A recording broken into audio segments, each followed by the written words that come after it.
Okay, I am actually making a YouTube video once, and I'm actually uploading it in time, which is completely unheard of given the amount of times it said I'd upload a video or do a project within a specific range of time. And it's actually kind of crazy because I've been wanting to make YouTube videos since 2006 when I first heard of Smosh and I showed it to my friends in middle school. But yeah, I'm pretty much just following a script right now. It's probably gonna be a really rough thing since I don't make videos. I usually rarely go on a soapbox talk about anything, kind of a thing. I usually keep to myself. I'm pretty reserved. I'm nearly turning 30. My friends are married, and a couple of them are having kids, and I probably just won't. I mean, maybe something will come down the line, but as my current forecast, I don't see that happening. And if I did have kids, I'd more than likely adopt more than adding to the population. But I mean, that's another topic. And then that's kind of, I don't want to talk about population control because that sounds like that's no, I don't want, no, I don't want, I'm not going there.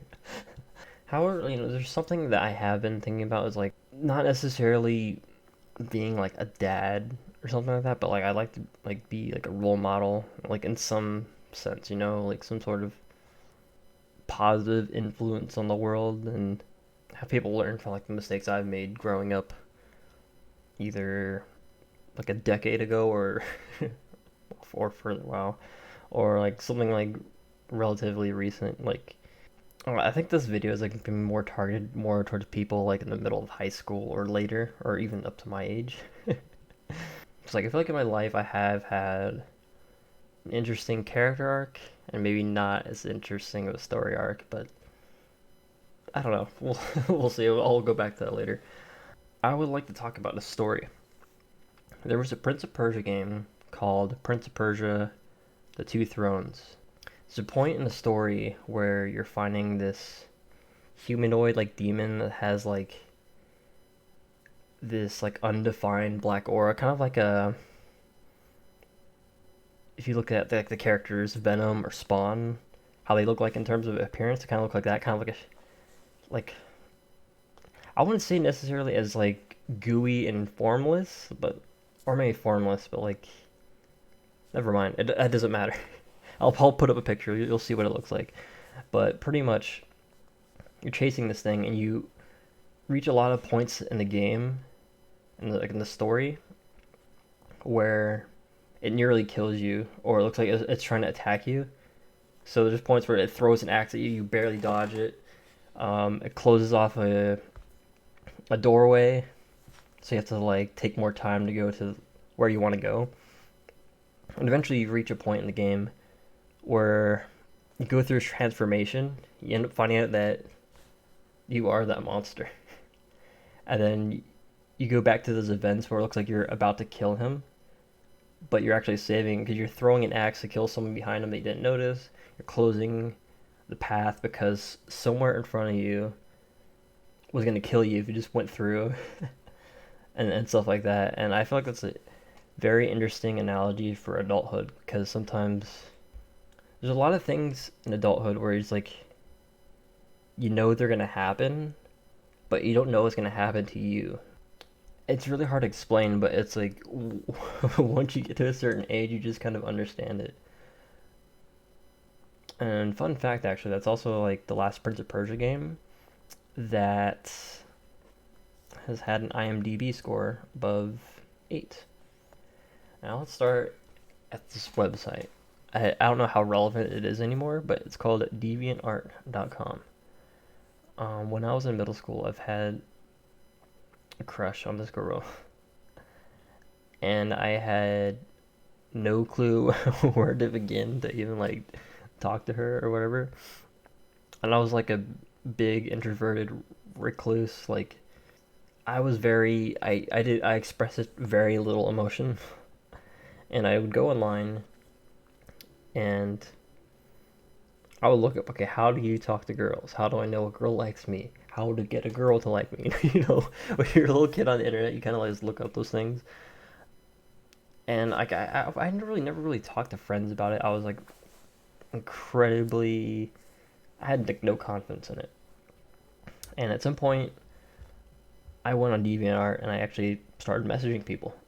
I don't know why specifically DeviantArt. Maybe it was just a site I just frequently went through as a kid. But I started messaging people. It seemed like they would know how to deal with it. And as a middle schooler, there's even a point where I even like asked like adult models, which is so weird. And like some of them actually respond like, "Oh, I don't know. Just be nice," and they're trying to give like kind of an answer to someone who's a middle schooler. Like, how do you do that as like a full grown adult respond to that? But at some point, there was actually this artist who actually responded and gave me like really reasonable responses. It didn't seem like he really tried to talk down to me or anything like that. It seemed like he tried to like understand where I was coming from, like almost a very neutral stance, like a therapist perspective. However, I will say his responses were very long-winded or winded. I don't know how the phrase goes. And honestly, like given my attention span as like a middle schooler, a lot of it like went over my head. But that's also at the same time something I'll remember. There's some advice he gave, like how to talk to people. Some of it has stuck, some of it hasn't. Yeah, I actually recently contacted them. I wish I had a screenshot of the inbox stuff, but DeviantArt has recently switched from like a classic email inbox to instant messages, and all those old messages are gone now, unfortunately. So basically, I recently contacted them, and actually not much actually came out of it, to be honest. Which I feel like it would have been really interesting if like he's able to reach back. I mean, I wasn't able to reach out well either, so I guess it's equally my fault, or probably more my fault, to be honest. And now let's just cut to like the 2016-ish. So I'm not talking about being a moderator on the internet is kind of cringe, but like I was a moderator for a subreddit called Crystal Castles. Crystal Castles was an artist that consisted of Ethan Cath and Alice Glass. Alice Glass was later replaced with Edith Francis. It's something I found really interesting about the Crystal Castles fan base is that there's actually like a lot of people that are like really young and impressionable, and it was like I found it like really surprising. And like in the modern age of the internet, where I mean, I guess there's always phases of this like an internet, but like I remember even as a kid, like MySpace was like, oh, this place is really predatory towards kids, and probably even like Reddit and Discord, pretty much, honestly, in this age, because like whatever like a new platform is, it tends to like have people lurk on there to seek out vulnerable people, and yeah, I would like to be the opposite of that and be a good role model, because like surprisingly, it seems that like a lot of people that are just like young from the Crystal Castles community seem to like respect my stance on a lot of things, and they actually look up to me. So I'd like to at least try to be like a good example rather than a lot of negativity they've been around, especially given what's happened with Ethan Cath in the past.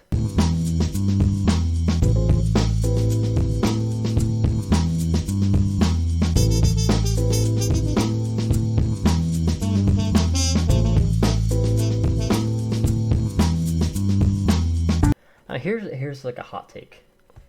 Trigger warnings. This is a kind of like touchy, I guess, because I know like a lot of people, like especially younger people, tend to use trigger warnings, and I think like I understand the stance on it, and because I remember even when I was on Tumblr like ages ago, like a decade ago. I remember seeing like the first time I've seen like a infograph on like trigger warnings and why they're there. I will say that applying them to everything seems to be overkill because like it's just unfortunately just not the way the real world works. You're just gonna run into people that are just not nice. Unfortunately, you run into people that just don't care. That will step over you, and you'll just have to find ways to deal with it in the real world. I mean, I'm not gonna actively, show someone a snuff film after they saw someone die. That, like, for example, like that's obviously you don't do that. I don't know. I'm not gonna make jokes about depression to someone who just had their best friend commit suicide, for example. Or I'm not gonna say dead baby jokes to someone who's pregnant. I think a lot of that is just common sense and just be a nice person. But yeah, because the fact of the matter is, like, especially like given how media is today, like you're gonna watch a movie, someone's gonna die, someone's gonna get shot. But yeah, just be a nice person. And I don't know why I was talking about trigger warnings. I didn't really have a closing argument for this. I don't only think I had a beginning argument for this, but I just feel like sometimes trigger warnings are a bit overkill. Although I think that disclaimers and like appropriate ratings for movies and films and whatnot, there's a reason they're there. And here's another thing that you'll learn about like becoming an adult is that sometimes life just doesn't get better. Sometimes it just incrementally gets worse, unfortunately, and you just find that there's more ways of tolerating it as it get worse. For example, it's like you have those charts, those business charts where it's like, let me just do this. Like, so it's like, ooh, the graph's going up, like stocks or whatever, business, whatever vague and simplistic charts there are. Usually life isn't that simple. There's dips, there's like sometimes just the projection of like where your life will go will not just go as planned, and you'll just have to learn to adapt to them. Like for example, I was project like in middle school, I feel like a lot of people around me, including my parents, siblings, myself, saw that like I'd probably go into college and do really good growing up. And I even had a friend who was like lazy, and I would make jokes about him with him that he'd be homeless and like sleep with rats. But then the ironic thing is that I ended up being the one that was flunking out of college because I had the sense of arrogance that I knew exactly what I wanted to do as an adult. But to be perfectly honest, I didn't have a plan. I had no idea where to begin. And I ended up being the person that was homeless for a brief period of time. I eventually got motivated. I eventually like got myself out of that rut, but there's a lot of things even today I feel like I'm living in the shadow of like so many of those mistakes I should have capitalized on growing up in early adulthood, or even before that in some sense. So what advice would I give specifically? I would say developing critical thinking skills. This is like really hard to define, but it's something you kind of have to learn for yourself. But it's like whether being like scammed online in person, or you just want to have like a creative edge, or like in a competitive like work environment or sports, whatever. Um, like learning to develop like the right questions and answering those is like really important in the age of misinformation and whatnot, especially given how polarizing topics like politics can be. Like, what is the right answer? What isn't? And I'm not necessarily going to tell you to lean left or lean right, but sometimes you'll find that there's people on both sides of the spectrum that have huge confirmation bias, and it's really complicated. But develop that critical thinking so that you know what you're voting for. It's not just something that's coming out of repeated words of someone else or feelings that are like really not validated by, I don't even know how to speak.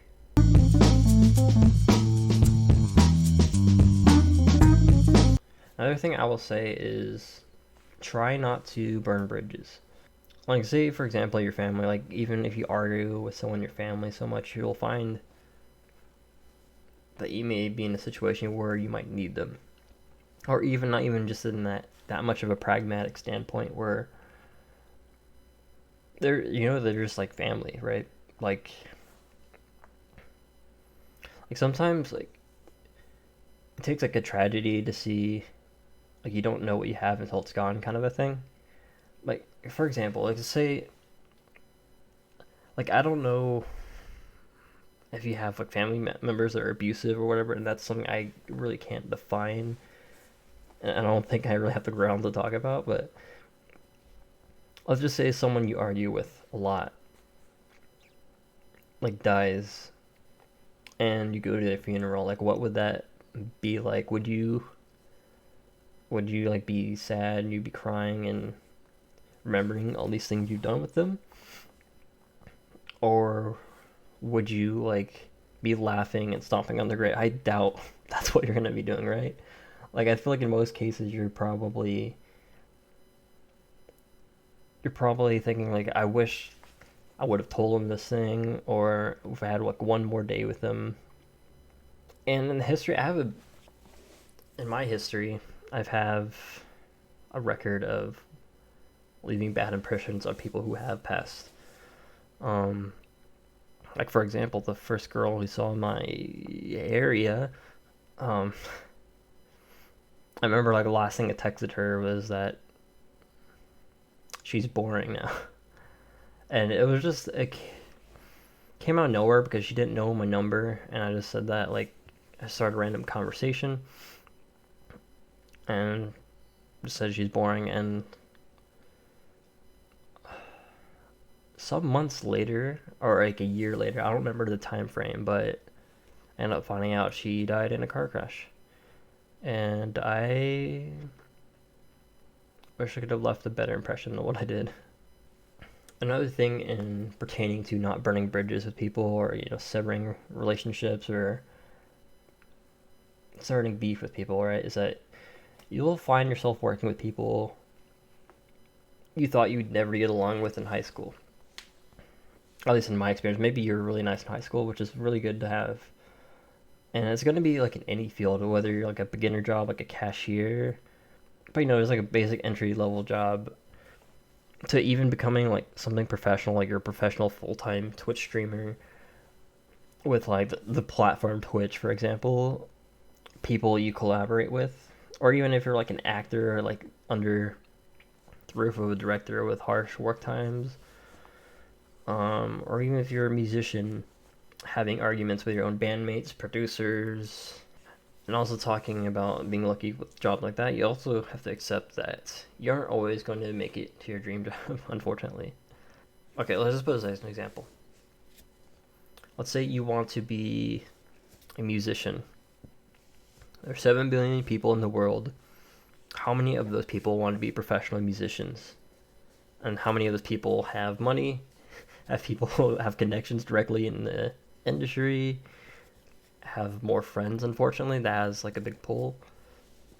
And sometimes you'll find that you have to be really lucky, or have to be the right place, the right time, and all that. And sometimes it just doesn't follow through. And that's why it's important to have like an interest in something you're passionate about, and also have a backup plan for a career skill that'll keep you alive. Have money in your bank account. And the thing is, like, when life gets hard, you'll probably find all these temporary ways to escape with your problems, and they often don't last. You'll find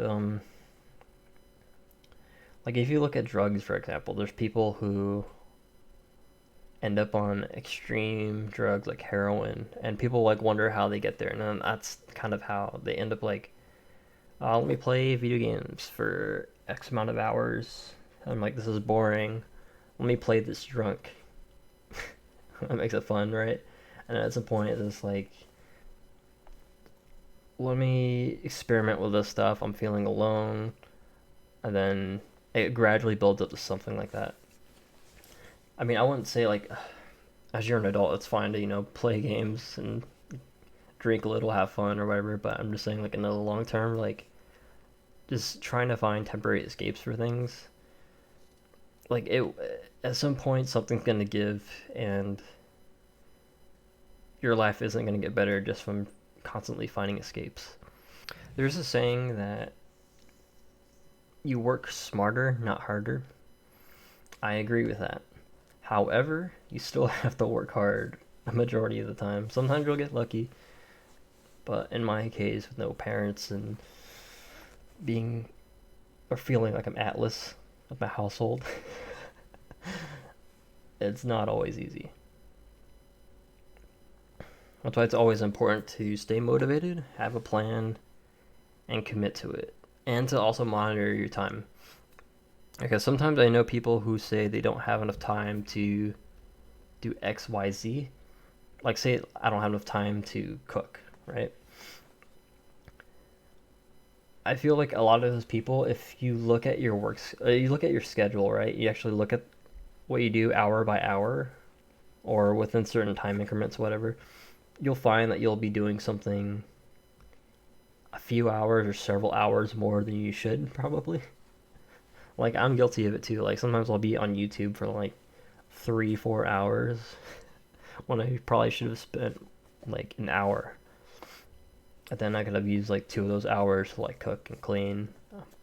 And as another thing I would mention too is that it's really important to develop those adult skills without your parents before you're an adult, because when you're an adult and you don't know how to do those things, you'll feel like an idiot and it'll suck. Another thing I think I'd like to mention is, like, there's like a phrase like "sit down, be humble" from that one song, but I don't feel like a lot of people understand what it means to be humble. Like, sometimes you just have to be aware that the world is not about you. Sometimes you just have to step back and enjoy your place in the universe. And with all that stuff being said, I would still say it's like it's okay to make mistakes and learn from them. Like, whether you're like just like you just don't know how to do something, or you just want to entertain people, you're just going to do dumb things, and that's fine. But it's also important to learn from those mistakes and learn from mistakes. Another thing I will say is that this is a really hard thing to like notice, but it's like it's important to appreciate the moment. I know that's like something that you probably overheard, but it's something. It's like it's important to like know that those moments are unfolding before your eyes as they're happening. Like, it's sometimes it's really hard to pinpoint, but like once you notice it, it's like it's hard to explain. But sometimes it's like you look back on memories and you're like, oh boy, I remember those days, and I didn't had no clue how special they were. So when you're able to appreciate them as they're happening, it feels unreal to me, at least. I don't know. But yeah, I am far from perfect, and I have a lot of problems. So take what you will with what I say and what's relevant to you. Although a lot of those will be hard to define. Um, but yeah, so if you disagree or you have anything else you'd like to say, well, other advice you'd like to add, I'd say, let me know. Let me know how my first video was, because this was very on the fly. I kind of just like wrote a transcript, got my webcam out, got my microphone that has a really bad buzz because I have the wrong cable in, and made this. So yeah, I don't know what other videos I'm gonna make, so stay tuned, I think.